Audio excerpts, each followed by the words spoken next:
Our Audit and Risk Management Committee members on the line, our Chair Ron Lalonde, Joanne De Laurentiis, and Julie Osborne.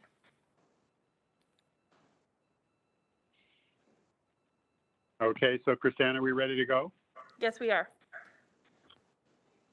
Okay, so then I'd like to call the meeting to order. I apologize for not being on video. I'm in the wilds of upper New York State where the internet is not reliable enough to do video. So, but the good news is you don't have to look at me. Okay, I will remind you, well, I guess first of all, we should do the land acknowledgement. Chrisanne, could you do that for me, please? We acknowledge the land we are standing on is the traditional territory of many nations, including the Mississaugas of the Credit, the Anishinaabe, the Chippewa, the Haudenosaunee, and the Wendat peoples, and is now home to many diverse First Nations, Inuit, and Métis peoples. We also acknowledge that Toronto is covered by Treaty 13 with the Mississaugas of the Credit. Okay, thank you, Chrisanne. So can I start by asking for a motion to approve the minutes of the last meeting of September 24th? Joanne, could I ask you to move that?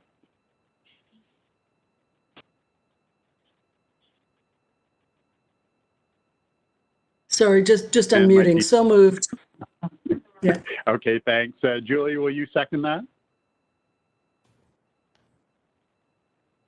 Yes, if I'm allowed to, because I wasn't at the meeting. I don't think we have a choice. Well, I suppose I could second it, but in any case, we can record it that I seconded it just in case, and we are all in favor. We have a relatively light agenda today. There's only the two items. KPMG is going to walk us through their audit plan, and Christine is going to walk us through her internal audit plan. I will, it's a bit awkward with me on the phone and other people, you know, connecting electronically. So, but I think we're a small enough group that I will go around and ask if there are any questions or comments on any item. I remind you that we are still a public meeting, so the line is open. It's on the TTC YouTube channel. So there will be members of the public participating in the meeting as well. And you have contact information if you have any technical problems, but if you're able to unmute, simply let us know if you're having any issues connecting to the meeting. So with that as introduction, I think I'll go directly to item 1 to have KPMG present their audit plan. And Kevin, are you there to start that? Hi, this is Joanne from KPMG. I will be presenting on behalf of KPMG. Okay, that's great, Joanne. Why don't you go ahead and start? Okay, great. Thank you very much. I guess first off, before we begin, on behalf of the firm, we wanted to say that, you know, as a firm, we're very excited for the opportunity to work with TTC to serve you as external auditors.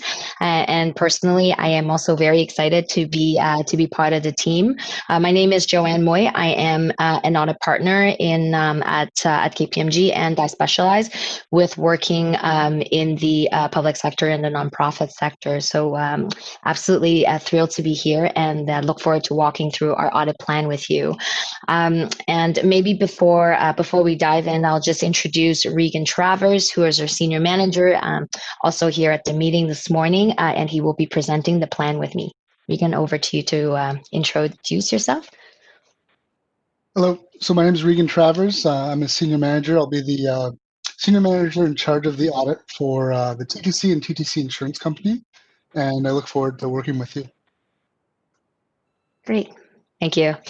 Okay, so between Regan and I, we will walk you through our audit plan. So first off, we did put together a robust and detailed audit plan for you this year, and in particular, because it is our first year through, we wanted to make sure that the committee has a good sense of the audit procedures that we intend to do and some of the areas that we intend to spend more time on. So with that, we'll dive right into it. Starting on to page 1 of our document under executive summary, and that's where we will start. Okay, so COVID-19, the first item being COVID-19. So COVID-19 has certainly impacted the way that things have been going for the last 9-10 months, and also has changed the way that we conduct our audits. There are a number of social distancing requirements that require us to conduct audits remotely, as well as audit risks that have arisen as a result of this environment. So I'll talk a little bit more about that, but do want to let the committee know that our plan does include procedures specifically tailored because of the COVID-19 environment. Second item under group reporting. So we are retained to complete the annual audit of the financial statements of TTC, as well as being the component auditor for the TTC with respect to the audit of the city's financial statements. So just wanted to let the committee know that we also have received group audit instructions as part of the city audit, so that we will also be communicating with our group auditor, with the City of Toronto team, for any significant findings. The next item under audit and business risk, we do want to let the committee know that our audit procedures, the way that we conduct our audits, are risk-based. So we do not spend the same amount of time on all of your financial statement captions, but focus on those that are significant. So then we spend more time performing more procedures in those areas and less on others, depending on the audit and business risks. And there's more detail about these later on the pages that Regan's going to talk through. We've also provided you with information relating to our materiality, and the detailed calculation is on page 10, and we'll talk through that as well. Included in the document, we have a lot of information about the way that we manage audit quality. Audit quality is top of mind for us. It is top of mind for auditors. It is. We also know that it is top of mind for audit committees. So we wanted to make sure that you have some information regarding to that we will talk through. Now, as your external auditors, as their first year through, one of the required procedures for us is to connect with to communicate with the previous auditors and to review their working paper files to ensure that we are comfortable in relying on their working papers for opening balances. And we have completed that exercise. Also, just a quick note to the committee that this year, in our opinion, there's a courtesy paragraph to effectively describe that last year's financial statements were audited, and the opinion was issued by another auditor. So that's just a standard practice. And included in the rest of the document, we've also provided you with some current developments with respect to the accounting standards for your information if you're interested.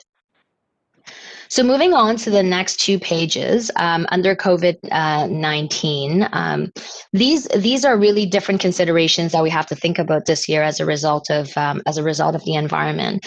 So first and foremost, that we are required to consider the entity's going concern, and this is no different than any other audits any other year. But in particular, because operations of organizations can really have a big fluctuation from year to year, in particular during the COVID year. This is something that we pay special attention to this year. Among other things, there's a number of other items that we would be looking into, but just we wanted to give the committee a flavor of some of the things that we will be looking at a little bit differently in relation to COVID. I do also want to just quickly speak on our plan for the audit. So our plan for the audit this year is entirely remote with the social distancing requirements. We do have robust security protocols internally at KPMG to make sure that information is being shared in a secure manner. There are approved security sites and digital tools that we can use to conduct audit procedures. And we're working with management to make sure that we are transmitting the information securely. Okay. But with that, Regan, can you talk us through the next few pages? Absolutely, thank you. So I'm going to start to discuss some of the audit risks. So right now I'm on page 4 at the bottom if you're following along. So the first risk that I'm going to discuss is the risk of material misstatement of fraud for fraudulent revenue recognition. So this is actually a prescribed fraud risk according to the accounting standards. So it's not a specific risk to the TTC, but actually a risk in all of the audits that we perform. The standards require that we perform specific procedures to specifically address this risk. So down below, we have some of the procedures outlined that we perform as a response to this risk. So we do perform journal entry review of revenue entries that match predetermined high-risk criteria that we've selected. Then we also perform various cutoff procedures, which include the review of the completeness of deferred revenue balances. Moving on to the next risk on page 5, I'm going to briefly discuss the risk of material misstatement due to fraud resulting from management override of controls. So this is also a presumed risk for the Canadian auditing standards. Again, so this is not a specific risk to the TTC. It is required to be a presumed risk in all the audits that we perform. Now, this is a risk because management is in a unique position to determine estimates, exercise judgment, post journal entries. Therefore, the opportunity is there to commit fraud. We design and perform various procedures as a response to this risk. So now just one of the procedures that we perform here is the review of management estimates. So I just want to bring to your attention that there is a revised audit standard this year, CAS 540, that is applicable to estimates. So I'm going to touch on that a little bit later on. Now moving through pages 6 through 9, here we've outlined our areas of audit focus. So this is where we're going to spend most of our time during the audit. And we've listed a number of procedures for your informational purposes that we perform as we go through the audit. Now, I'm not going to go through each of the procedures that we perform, but I just have these, we've presented these here for you for informational purposes. So I'm going to move over to page 10, where we discuss materiality. So materiality for this year's audit for the TTC will be 52 million, and for the TTC insurance company, it's 2.6 million. So for the TTC, it's determined based on the benchmark of estimated total expenses for 2020 at 2%. So the way that's calculated, we use the 2.6 billion forecasted expenses for the TTC times a 2%, which takes us to the 52 million materiality mark. And there's a similar calculation for the TTC insurance company. So for the insurance company, we use total assets. So it's 2% of the total assets of 131 million, which gets us to the materiality figure of 2.6 million. And then there's just one more number I'd just like to bring to your attention on this page, which is the audit misstatement posting threshold. So what this is as we perform our audit, if we come across any differences greater than this threshold, we do communicate to management and request that they make these changes. So the threshold for the TTC is 2.6 million. For the TTC insurance company, it's 130,000. And then this is calculated based on 5% of the materiality. And any difference that we come across that's greater than this threshold will be reported to the Audit and Risk Management Committee when we present our findings after the audit. So I'm just going to pass it back to Joanne briefly to discuss some audit quality matters. Thank you. So on the next few pages, we have audit quality, some details about how we manage audit quality at KPMG and what are some of the things that we focus on, we think about for every audit that we do. On page 13 specifically, under audit quality indicators, you would have seen that we added a few of the measurement or metrics for you to also consider when you think about audit quality. So from our perspective, how do we ensure audit quality? We make sure that we put people who are experienced, who know what they're doing on the engagement. So the team composition is absolutely key from our perspective. The hours, we also ensure that there's adequate amount of hours at the managers and partners level to make sure that the engagement has proper quality control. All the technology that we employ are approved KPMG technology. So it's gone through robust considerations from an auditor's lens to make sure that they are approved tools to be used and in a secure manner. We also have very robust internal quality review process, further to just being required to be reviewed by the external regulators. Internally, we also have a very robust process where every partner effectively gets reviewed every couple of years. Their files are being reviewed in detail against a set of basic requirements and quality standards. And finally, the last item being use of specialists. This is where when we conduct audits where we require specialists to look at certain items like the employee future benefits or certain liabilities where we require actuaries. Internally, we do have those resources as well. And as part of the audit, we do have a number of experts from our perspective to be able to deliver the audit of TTC and TTCIC. Okay, so now what I'm going to do is I'm just going to go through the next couple slides. So we're on page 14 now. So page 14 is the key deliverables and milestones. So basically this graphic depicts the key dates associated with our audit. As of now, we've completed our planning and interim work. The year-end final work is scheduled to run from March 15 through April 16 for the TTC. And then for the TTC Insurance Company, we'll be performing the work January 18 through February 5th. And then we'll be reporting the findings for the TTC in May or June, and then the TTCIC in February of 2021. Moving down to the next slide on page 15, it's the new audit standards. So there is a new audit standard applicable to this year's audit. CAS 540 has been revised. So this is the audit standard on accounting estimates. The revised standard requires a more granular approach to auditing estimates. So there's more comprehensive documentation requirements, and a more comprehensive examination is required around the underlying components that make up the estimates. So this could be any data that's used to build an estimate, any assumptions used in the determination, or any methodologies that have been used. If there's numerous methodologies that can be used to determine an estimate. So ultimately, the purpose of the revision is to address the opportunities for management to exercise bias in the determination of the estimate. So I'm just going to pass it back to Joanne to carry through the current developments. Okay, thank you.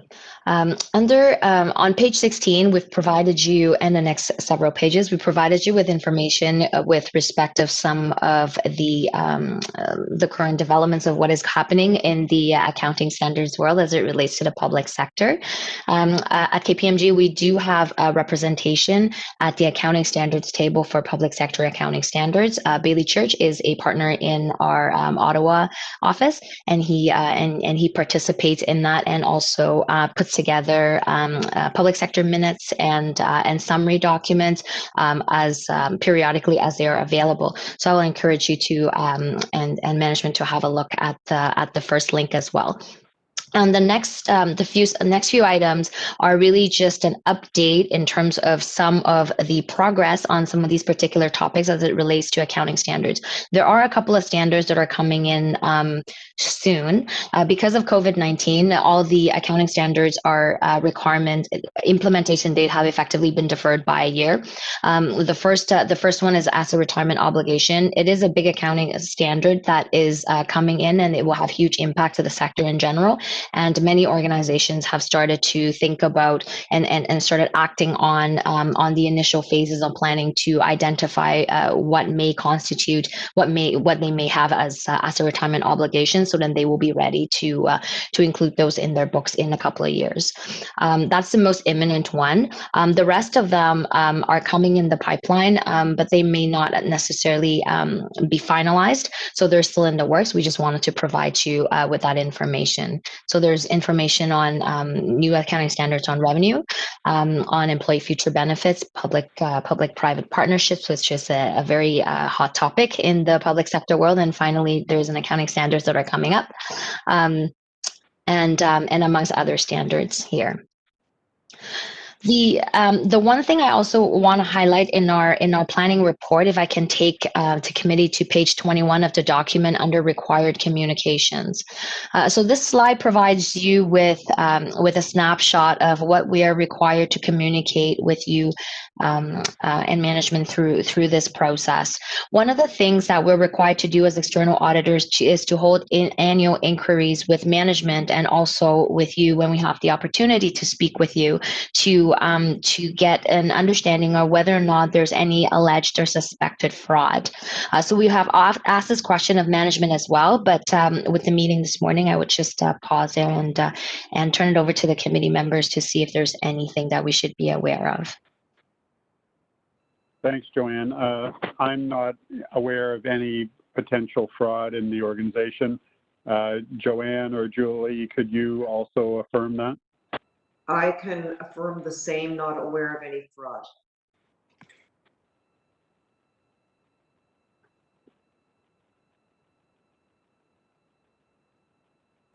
Sorry, looking for unmute. Me too. Great. Fantastic. Thanks, Joanne. Thank you. Thank you.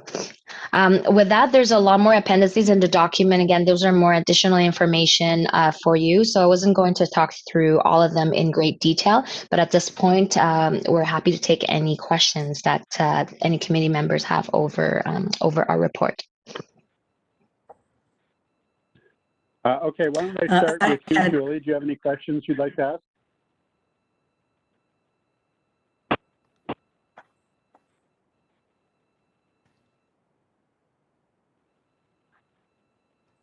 Sorry, I'm not sure if I was heard. Julie, do you have any questions? No, thank you. Okay, Joanne? Yes, I had a couple of questions. Let me just pull up my note here, sorry. So on the, and I'm not sure if this is a question more to the management team, on the asset retirement point, would that impact, I know it's the way that management presents data, but I'm wondering if it also impacts how we then assess whether our assets, and I'm thinking of buses and streetcars and so on, whether then they maybe have to retire earlier than later, or is it just too soon to make that assessment? Yeah, I can answer that question. I would say that it wouldn't. I don't think this would necessarily standard necessarily that makes an impact on when we may choose to, or when we think it's necessary to retire an asset. It's about recognizing that when asset retirement occurs, there are certain obligations associated with that, and the idea is to get those obligations, those legal or contractual obligations, effectively recognized on the financial statements on a present value basis at the time of asset acquisition. Okay, that's what I suspected. I just wondered. Another question is, through the note, it talks about that now you can review, through use of technology, you can review 100% of selected data, which gives you as auditors a much broader view of the operations and should give us greater comfort. I just wondered if you could elaborate on that a bit. Does that mean you will expand your review because technology makes it a little easier to look at information? So just give us, if you could just give a little more flavor around that. For sure.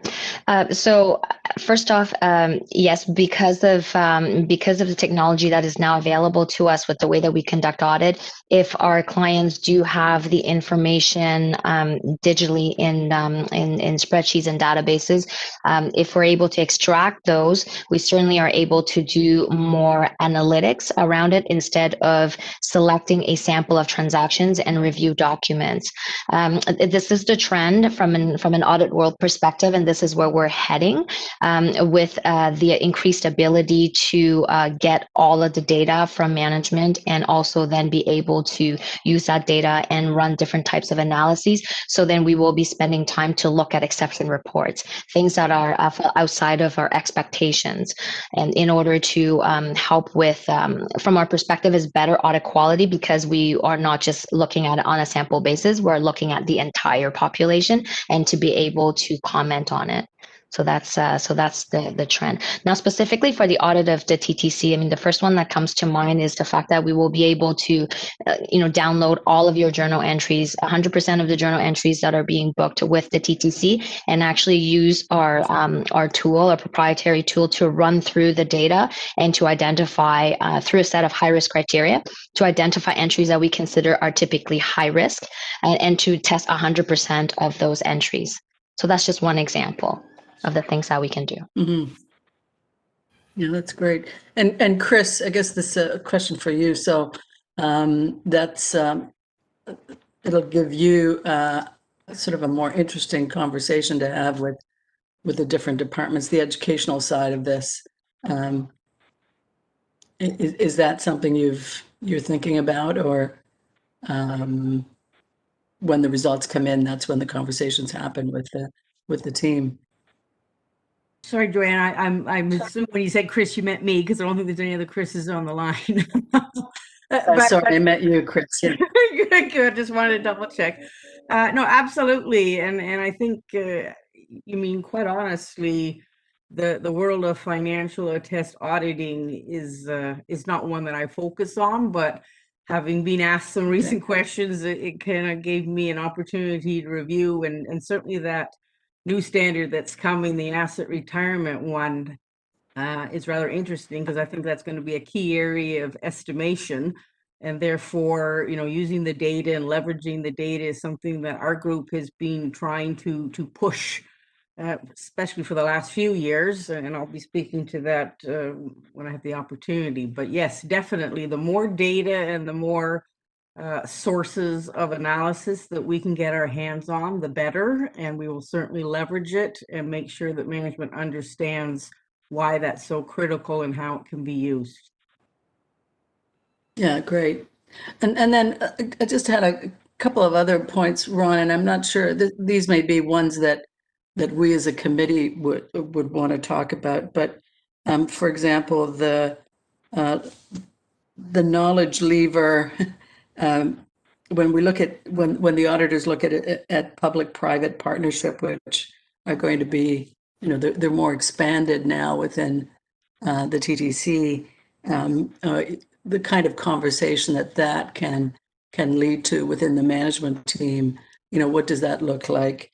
Does it increase their ability to just do a better job around that? And then on the pension benefit side, just the analytics around the longer term implications and obligations, understanding those and the extent to which the management team would use that information during union negotiations. I think I'm thinking those two questions would be ones that we would ask more of the management, the management team.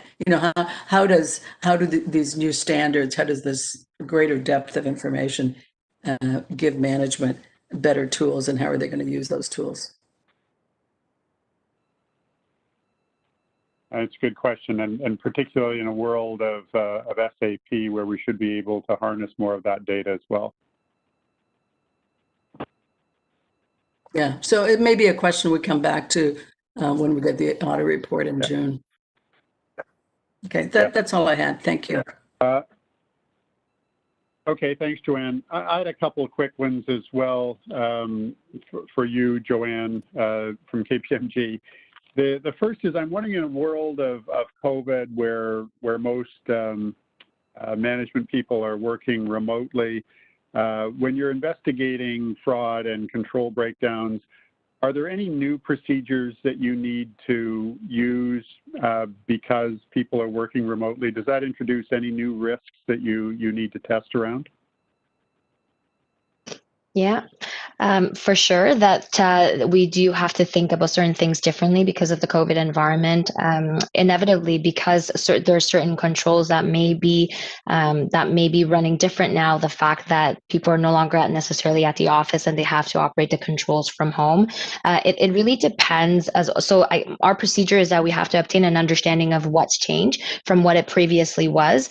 Many organizations may already have the financial controls embedded into their system, so then the approvals and all that are already included in the systems, in which case we would still be able to view those. So I mentioned earlier about we have to make sure that we use secure tools to review those. For example, screen sharing is one of the opportunities that we can use to view certain things through with management, and those screen sharing tools are also those that are approved to make sure that whatever we're seeing on the other side of the screens are not being impacted and altered in any manner. So that's just an example. So to answer your question, for sure, we have to look at things differently. But the first thing that we need to do is to make sure that we understand holistically from a financial controls perspective what has changed from the previous environment, and then along with our testing to make sure that it does corroborate to what management says. Okay, thank you. And one other question, you mentioned that you've done the handoff with the previous auditors. I just wanted to inquire, was there anything that came up during that handoff that you would like to make the committee aware of in terms of issues that they raised that may not have been communicated to us? No, at this point, there's nothing to communicate, nothing to raise to the committee. We've reviewed their working paper files for the audit opinion that they issued last June. We received full cooperation from your previous auditors to review their documents offsite through screen sharing, and there's nothing that jumped out. Okay, thank you very much. So if there's no other questions, I think, Chris-Anne, our responsibility on this item is to forward it to the full board for approval, and we will be recommending that. Is that correct? I don't have my notes in front of me. Hi, Chair. No, this report is just recommended for receipt. Okay, so it doesn't need to go to the full board. Okay, correct. So Joanne, can I ask you to move receipt of this report?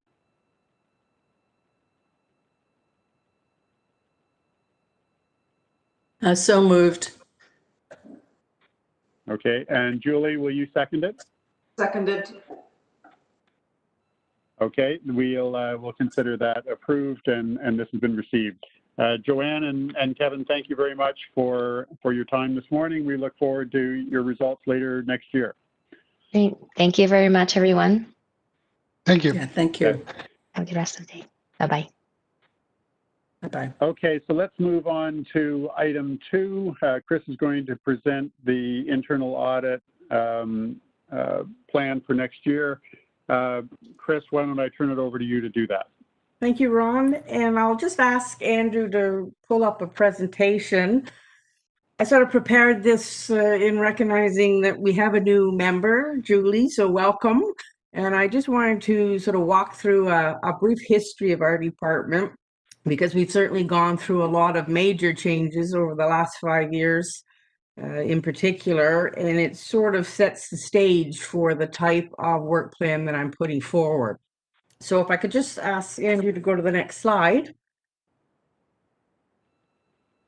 Essentially, I just want to highlight here that, the choice of word evolution could have just as easily been journey, because I feel that's what I've been on for the last 5 years, although I'll be with the TTC 23 years come this January. And what I wanted to emphasize is that 5 years and prior, we were but we were only an internal audit shop. And like most audit shops, we focused on sort of preparing a 5-year cyclical plan that we covered off, each department or certainly sections within a department every 5 years. And so this was a traditional internal audit shop model where our reports were your typically, long reports. It focused on highlighting where management fell short in their performance. We use language that quite fairly management could probably say, describe things as being more critical than helpful. We provided, in great detail examples to support our audit observations, but we often gave broad recommendations that didn't necessarily offer a lot of, options or solutions for how to address them. And unfortunately, this often resulted in management sort of agreeing with the report and just giving focus to correcting the examples that we gave rather than addressing the root problems. And finally, I can say this because I have been in the department for these 23 years, is that I really think it made our department something that management endured rather than welcomed or asked to come in and proactively assist them. So fortunately, 5 years ago, our previous CEO at the time, Andy Byford, had a theme about modernizing the TTC. And the opportunity was presented to me personally, as well as my team, to do just that for our department. And so I wholeheartedly embraced it and have been trying to modernize and push new ideas through our department in whatever way I can. And we started by making sure that when we did our work, we really did try to identify and give attention to analyzing the root causes of problems. We've been trying to leverage data wherever possible. We tried to write shorter reports that offered solutions. And more recently, we've been giving verbal presentations to management, in particular our chief, so that we can engage them right on the spot and have really encouraged more of a meeting of the mind with our work. And as we did at the last ARMC, we've really have encouraged management to come and speak on their experience, not just from the audit, but more importantly about what they're going to do about the observations that we found. And I hope that's been more engaging for everybody, because really, most of the time management already knows what their issues are, and they even have ideas on how to address it. But sometimes what our group can do is we can just give more attention to it, and we have sometimes the more luxury of time than the actual responsible chiefs to deep dive into the issues. So really a conscientious effort has been made over the last 5 years to also diversify our skills, to remain flexible and responsive to management, and most importantly, to recognize that our success is really a function of our ability to build a relationship with management, as well as to get their buy-in on actions to take. However, I never lose sight that our primary responsibility is to ensure that key issues and concerns that are designed to protect the TTC and are worthy of the ARMC's attention do get transparently communicated. So it's a fine line between being a support and I dare say a friend, but at the same time, one that really has to caution management at times to make sure that we stay on the path that I'm mandated to make sure it gets done and communicated fairly and honestly to our ARMC. So if I could just turn to the next slide. And given that sort of, little opening speech, I just wanted to highlight some of the key initiatives that we've completed over the last 5 years with this approach and as part of our evolution. Starting with, a use of video surveillance. This was a large undertaking, and it was the first attempt to bring together in one document a commentary on a topic for which there's many players and stakeholders.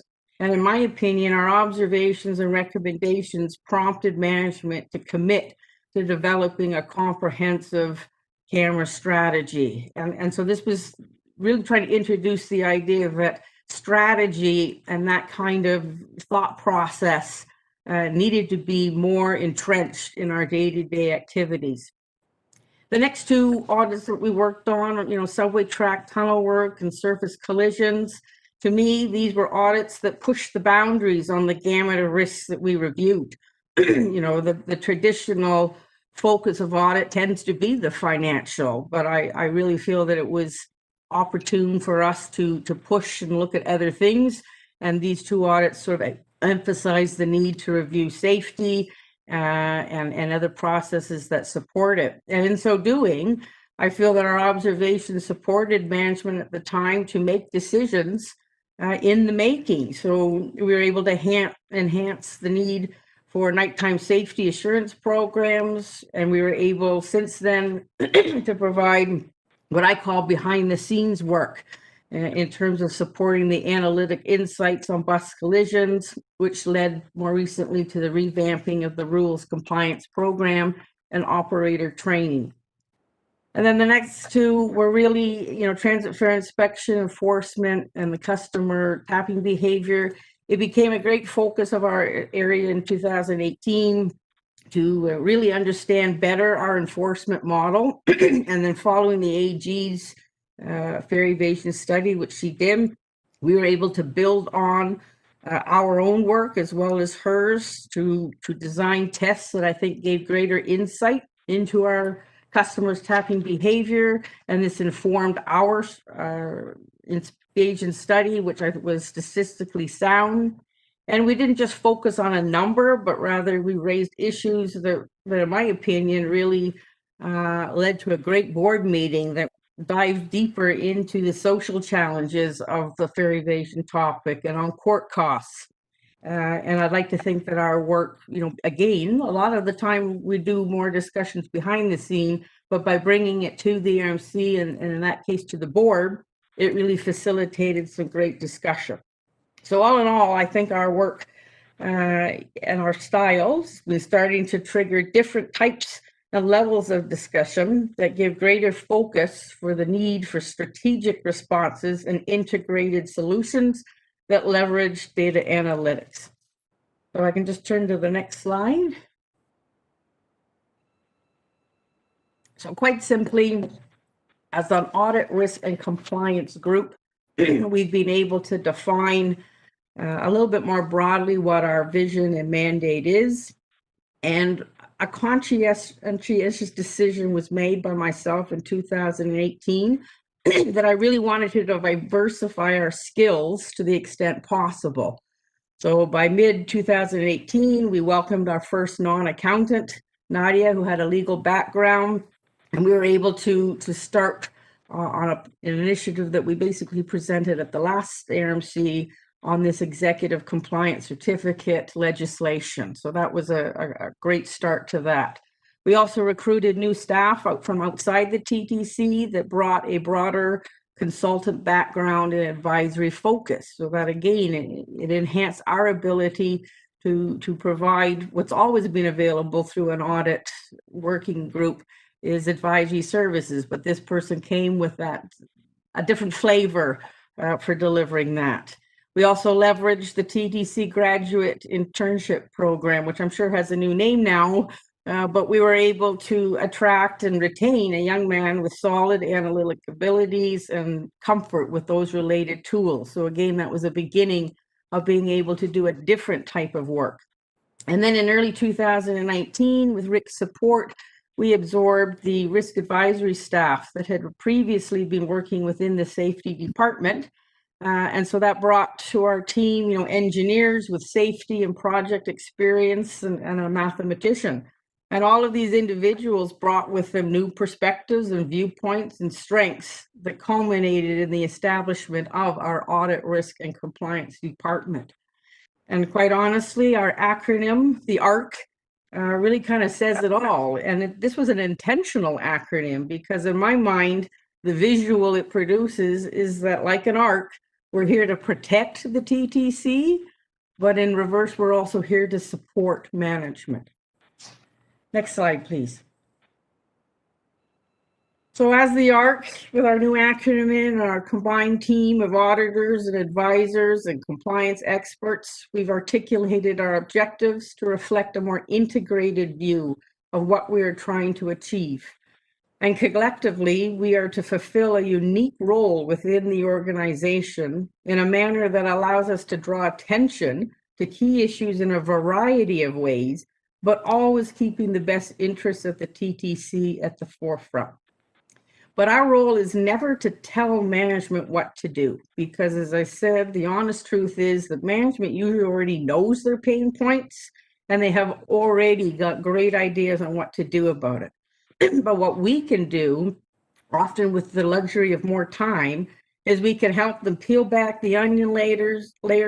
We can conduct deeper dives on the issues and data analytics. We gather factual evidence, and we can compare and contrast different opinions regarding possible solutions. And so some of the biggest shifts that we've done in messaging to management is to take advantage of us and allow us to help you in whatever way we can. And that's a message that really is what I'm going to sort of reiterate on the next slide. So next slide, please. So what I tried to depict here is really a continuum of our services. I mean, it's expected. I mean, we were an internal audit ship only for decades, and people still refer to as, oh, the audit group. And I wear that proudly, but at the same time, the message I'm trying to convey, especially over the last few years, is that audit does not need to be just after the fact.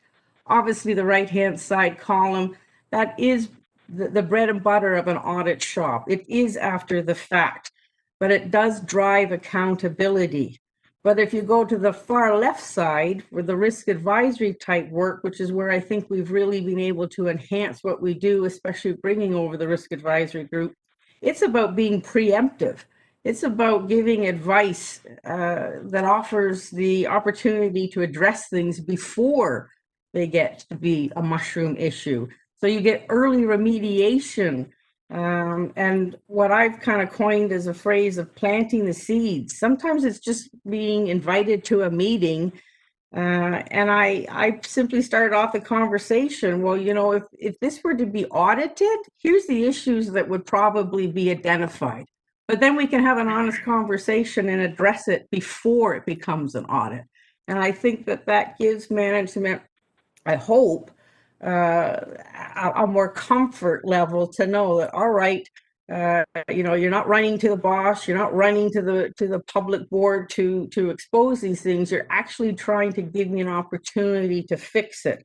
And in that same manner, in the middle, our insight, that's where we've been trying to do more solution-based reporting. We've had staff who've been able to leverage data and do analytics that give greater insight on topics. And that's not to say that we don't have people doing this throughout the organization, but again, we have the opportunity to bring that visibility to a higher level.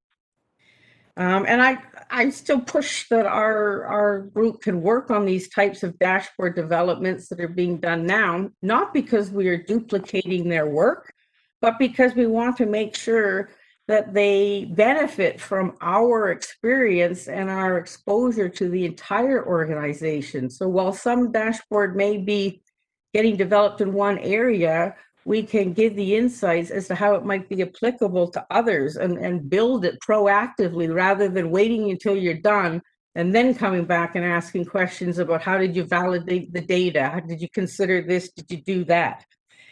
So all of this repertoire of activities combined with a team with diverse skills, I think can help set management up for success rather than focusing on what a typical audit department did, and which we admittedly did 5 years prior of bringing you down. We'd rather build you up and help make us a more resilient organization. So next slide, please. So to be quite honest, I'm being bold with my priority and my goal for 2021. And I dare say I'm putting out the word to be a trusted advisor. And admittedly, we are not going to be the type of consultant that just tells you what you want to hear. We're going to tell you what we think you need to know. And like any good advisor, we may challenge you in your assumptions at times. We may push management out of its comfort zone. We're going to ensure that you've considered opposing arguments and options. And we may very well wave red flags that make management double check their thoughts, which I full honestly accept can be annoying at times.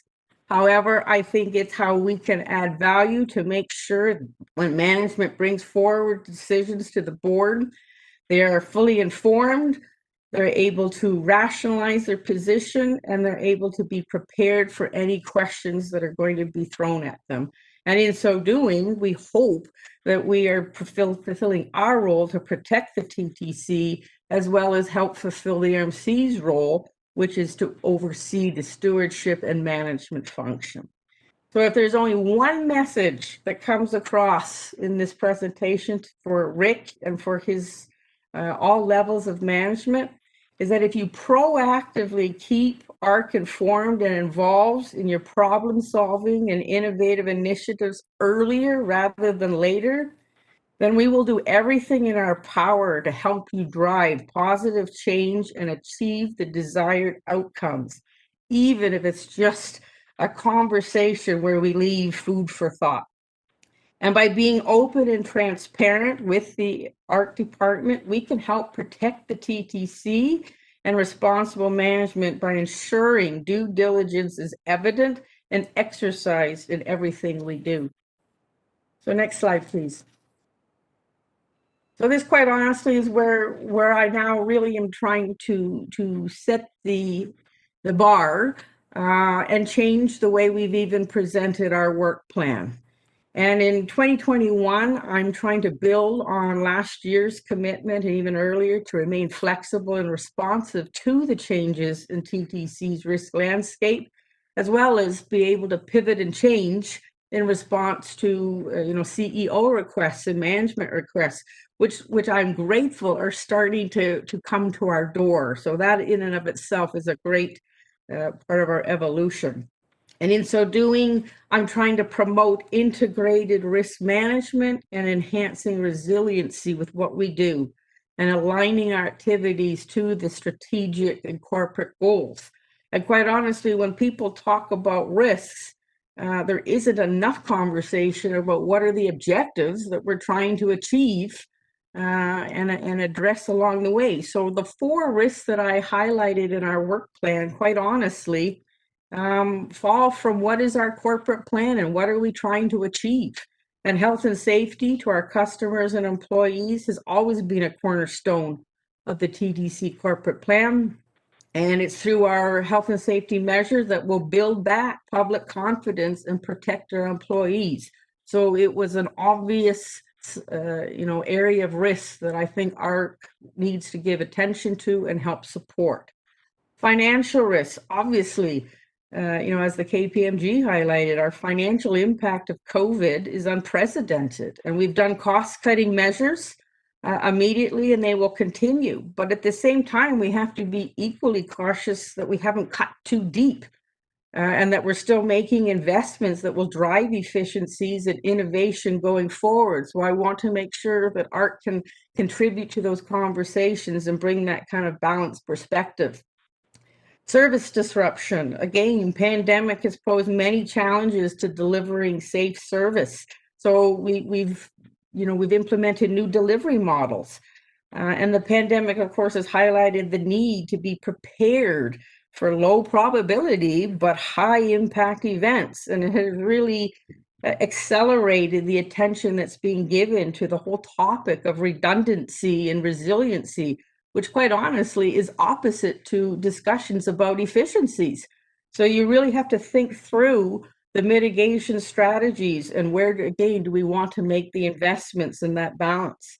And finally, strategic risks. The pandemic has far-reaching impact on the TTC and the transit industry in general.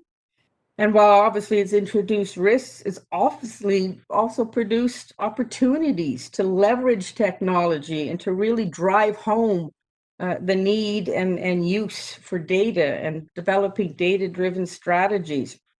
And that's an area that, again, given the skills that we've collected in our group, we really want to support. And honestly, I learned yesterday that one of the strong data analytic people that I had on my team is being invited and welcome to join an operations team. And as much as it's personally, hard to see him go, I see it as being like a disciple now. We're finally starting to have staff that are able to deliver work in a manner that the operations, the key, recipients of our work are recognizing. And by having people now move into key positions, hopefully the relationship that they've had with ARC will sustain, and will be able to drive more change, not just directly, but indirectly. So there's all sorts of risks that we could have selected, but these were the 4 that I rationalized as being priority. In a lot of ways, they're common sense, but there's certainly lots of other industry benchmarking exercises that we can go through, but these were the 4 that I focused on. So next slide, please.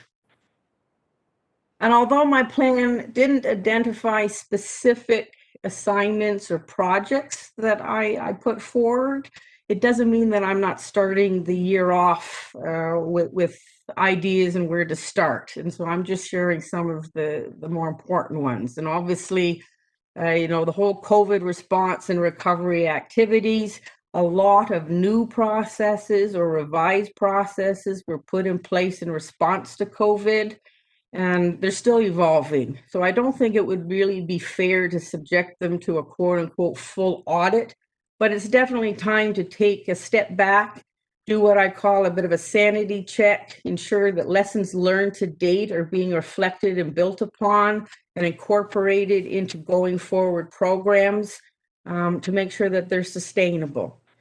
I've highlighted, payment, procurement, and payroll risks. Again, the financial implications of the pandemic. It did prompt many staff in these areas in particular to have to work from home. And TTC historically still had many manual processes that had to be quickly retrofitted to the extent possible in order to accommodate this new working environment. And reliance on technology and the ability for people to use technology as well as using it at home has introduced different risks. So we want to give some attention to that. And after listening to the KPMG presentation, there's an opportunity to leverage what they learned as well, because it's just as important to them, at least in the financial statement context.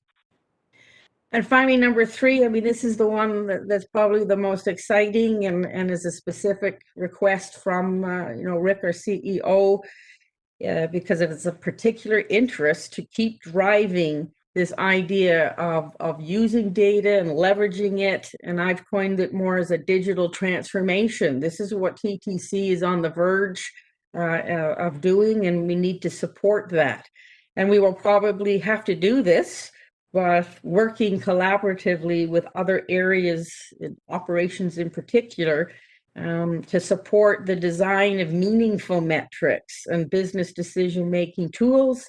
And in particular, we've got SAP and we've got Vision, and there's lots of data to be mined, and we want to help support that initiative. And then the last 2 items are what I sort of have identified as initiatives that we've started and that we'll continue to support, because they do bring visibility and drive accountability. And the first one, the Executive Compliance Certificate and Compliance Mapping, is building on what we presented at the last ARMC, as I said, with Nadia, and we're continuing to partner with legal to deliver executive presentations and to understand the pain points of management. And we want to ensure and support the functions that are designed and in place to support frontline management are doing everything that they can. So we don't want to necessarily just jump down to the first line. We want to leverage what the second lines are doing.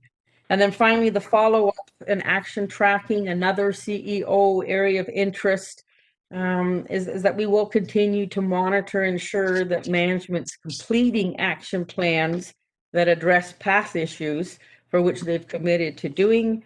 And this includes action items that address both our ARC past work as well as the City Auditor General's observations.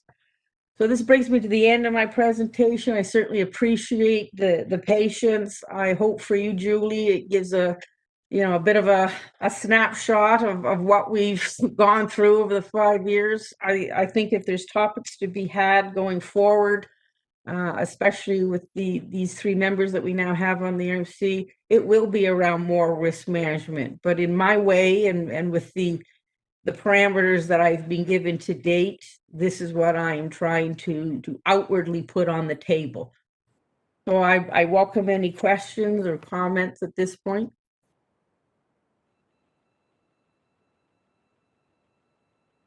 Okay, let's go to questions. Why don't we start with you, Julie? Any questions for Christine?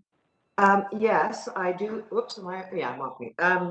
Yes, first of all, thanks for that presentation, since I was really the driver behind your even doing it in the first place. It was most appreciated. Also, the fact that you took some time out, because I had a little background call with Christine last week, but I believe she was supposed to be on holiday helping get me situated. So on both accounts, I thank you. I wanted to ask you specifically about the fare evasion references in this report that you just presented to us, because as we all know, we look at in fare evasion, which is an issue that just continues to dog the organization on many levels. We face both a reputational risk as well as a financial risk. And I'm just interested in the scope of the work that you did,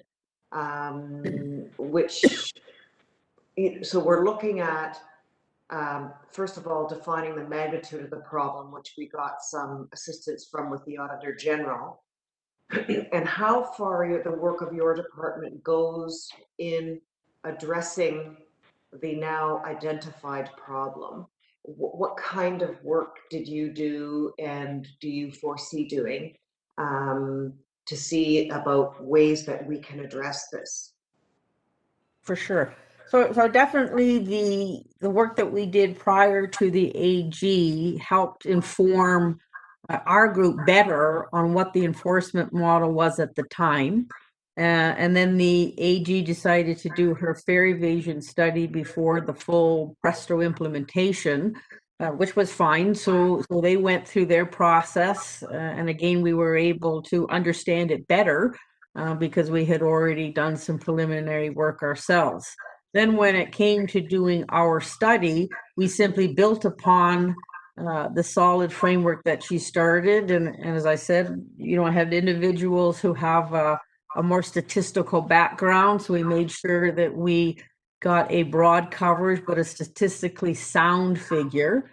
But what we did in our report was really try to highlight what those challenges were to start conversations that perhaps needed to be had at a board level. And that obviously that did introduce issues around, recognizing that socially, fare policy has an impact.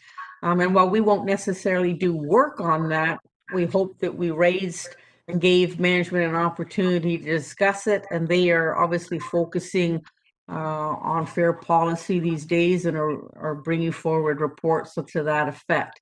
So as far as fare evasion going on, again, I think we prompted a lot of work to be done by management in building a new model, a revenue protection officer model. Resources were dedicated to the fare inspection program and to support them with transit enforcers. So I think a lot of work was really done more by management, which is where, of course, it should be. We just highlight issues and we support to the extent we can. But one thing that did come out of the audit work, and Ron Lalonde, he can speak to it himself, was I think he recognized that by reporting out on it, it keeps attention on it. And so what we were hoping to do was to support management going forward, to do, again, a little check-in work as management was pulling together its own dashboard and would be presenting that on a regular basis. We could do a variety of little things. Certainly not going to do another extensive full Fair Evasion study for some time, because a lot of initiatives, they take time to have an impact. But unfortunately, then COVID kind of happened. I think a lot of things were put on the shelf, which is fine, and it was necessary to shift from fair enforcement to more education focus. So again, as far as the work that we could do once things get up and running, or certainly ridership reaches a certain level, we can go out and do checkpoints. We can, review the data deployment strategy that was pulled together following our work to see if it still makes sense. We can certainly make observations. We also are trying to look at the cameras and what kind of data and information we can gather from that and comparing it to Presto. So it may not necessarily give you a fair evasion figure, but it might help support and give trends on tapping behavior, which of course is the precursor to them actually complying. So I hope that answers your question, but I think that right now is COVID still impacting ridership, and we have such a small team that we've just shift focus to other matters until that picks up more. Yes, well, that's perfectly understandable in the circumstances. I'm just wondering with the, we have seen that we've had a lot of work on enforcement. Obviously, we've, as a board, we've approved incremental headcount. There's work ongoing with fair inspectors and the training, and we've obviously got a couple of agenda items today on this. But I'm wondering if you looked at all at various ways where instead of just enforcement, that we're looking at prevention, so that we, obviously in an ideal world, we don't have to enforce. It's down to a level where this is something that is what you, I guess, would call acceptable, and the use of technology. So I don't know how far your mandate goes, and I'm just curious to see if you did any, I don't know, look into if there would be any impact on employing a tap on and a tap off on Presto, if there's anything like that A, is in the scope, and then B, did you do it? Did you have a look at it? So definitely, when we did our study and prepared for our presentation, we reached out to a lot of other transit agencies to understand what are they doing, especially with this idea that if we were going to do quote unquote, quickie support along the way, or every quarter, every semi-quarter, whatever it was going to be. And you're right, there's great variety and viewpoints on how they approach enforcement versus free transit, but that's not really ARC's place to make those decisions. Obviously we would support and bring forward information on anything that we're asked to review and do, but I'm not sure if Kirsten or someone from the management team would like to speak to progress being made on that front. Yeah, I'll just throw in a couple of comments. So the work that that ARC did to help us understand fare evasion was very helpful around the tapping behavior of our customers. And what we found useful on the management side is the insight that they were able to give us through the data analytics on the use of the child card.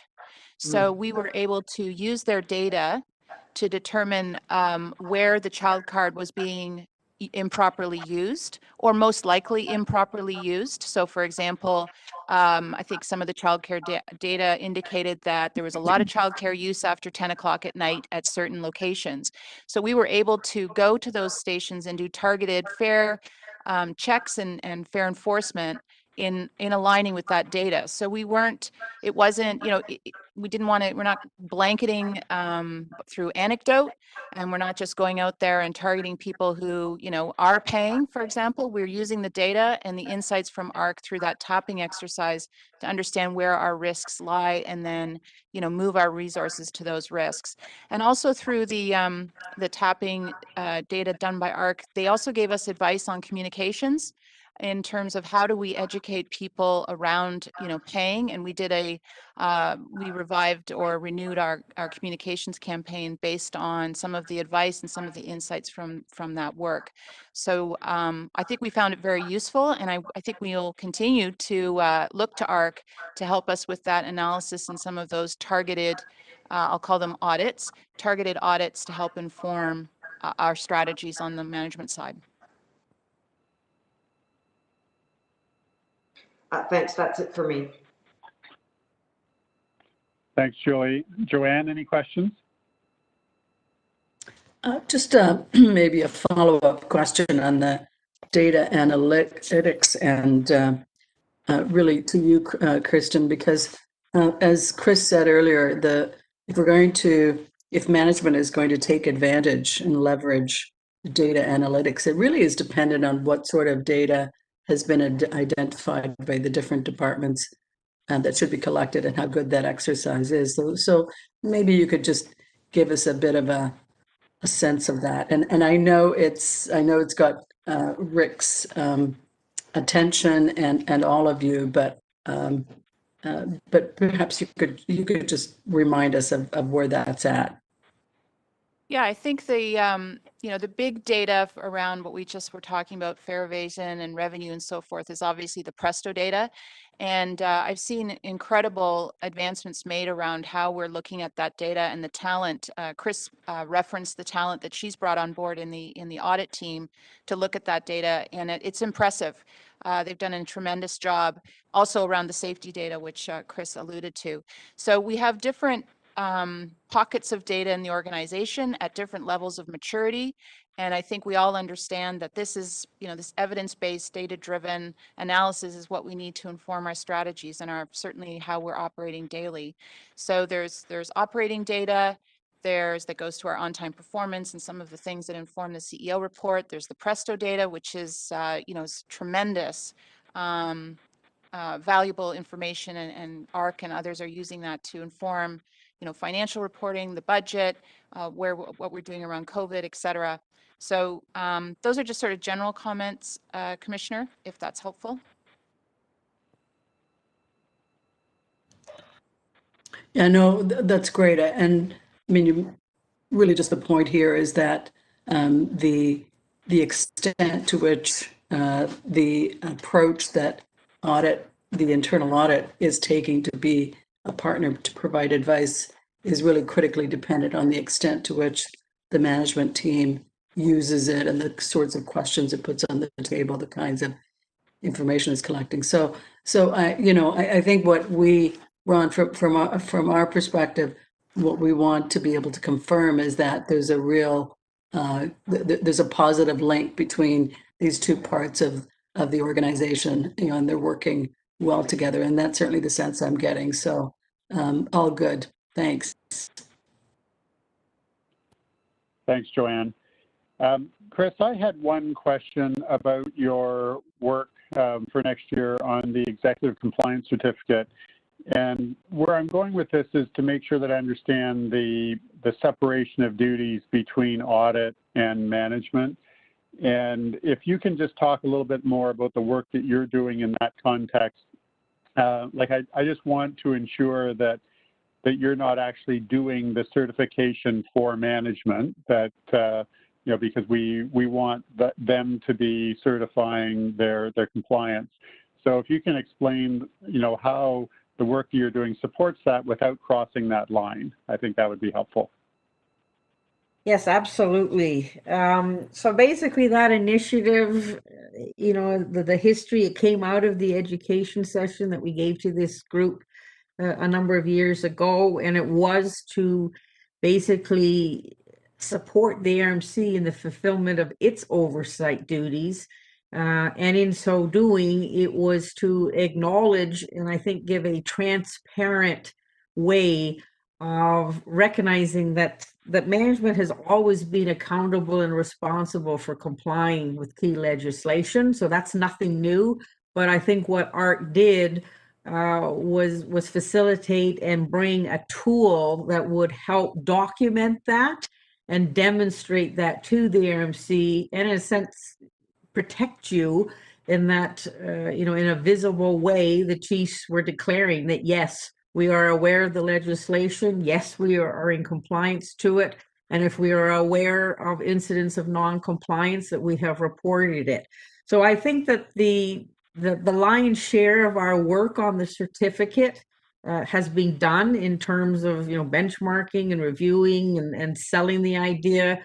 Obviously, once we got legal sort of on board with it, we've leveraged or partnered with them, and these education sessions that are really simply hosted by ARC, but they're being delivered by our legal staff. Was recognizing that asking anybody to sign something, even though it's nothing new to them, it can create a discomfort. So we want to make sure that everybody had an opportunity to be more comfortable with the legislation, to have an opportunity to ask questions, understand the downside risks, the upside risks, how does this impact me? And so really it was just facilitating, bringing together that group. And quite honestly, other than giving the intro to these education sessions, I really just now sit back and I listen to what are the pain points or the questions that management's raising, because I look at that as simply being then an opportunity for the areas that maybe we need to go do some work in more an audit lens, or at least an advisory lens to give support to compliance. And when I say compliance mapping, this now really is the domain that I'm taking back for that audit lens, is that using those 15 pieces of legislation that are highlighted on the certificate, I'm now going back and basically asking the questions, where are the activities happening in the TTC that are meeting those legislative requirements? And as a starting point, you use safety as an example, the OSHA. We have lots of safety programs that are being put in place to help drive and support compliance. So I want to start by reviewing those programs to make sure that they are driving compliance. And then we can go to frontline management to say, all right, where are there still gaps? And where else can we put processes and controls to support it? So I see the line as being, we facilitated this, we got it to the point where the certificate has been drafted. We will certainly be pushing for the signatures to be made and bring that to the ARMC, obviously with a covering memo from Rick. But it's now what I would call the assurance work and the mapping and helping to drive the work that we can do to give management more comfort and the ARMC, obviously, the assurance that we are complying with the legislation. So I hope that distinction is clear. Okay, thanks. Thanks, Christine. Okay, if there are no other questions for Chris on this item, I think we can probably ask for a motion to adopt the recommendations in the report, which is to approve the plan and to forward it to the board for its information. Julie, could I ask you to make that motion? So moved. Joanne, will you second? I second. Okay, and we're approved on that item. And given that there's no other business for the audit committee at today's meeting, I'd ask for a motion to adjourn, and maybe Joanne, it's your turn for that. Okay, I motion that we adjourn the meeting. Okay, and Julie, you'll second that? I will second that motion. Thank you. Okay, we're approved and we're adjourned. And sorry, just before we go, Chris-Anne, is it the same call-in details for the full board meeting at 10 o'clock? That's correct. Okay. All right, thank you, everybody. Committee members, we'll see you at 10 o'clock, or we'll hear you at 10 o'clock. Thank you. Thanks, Okay. Ron. Thanks, Chris. Thank you. Chris-Anne, do we leave? Thank you. So can we leave our connection live and then just turn off the mic and the camera? Yes, that's no problem.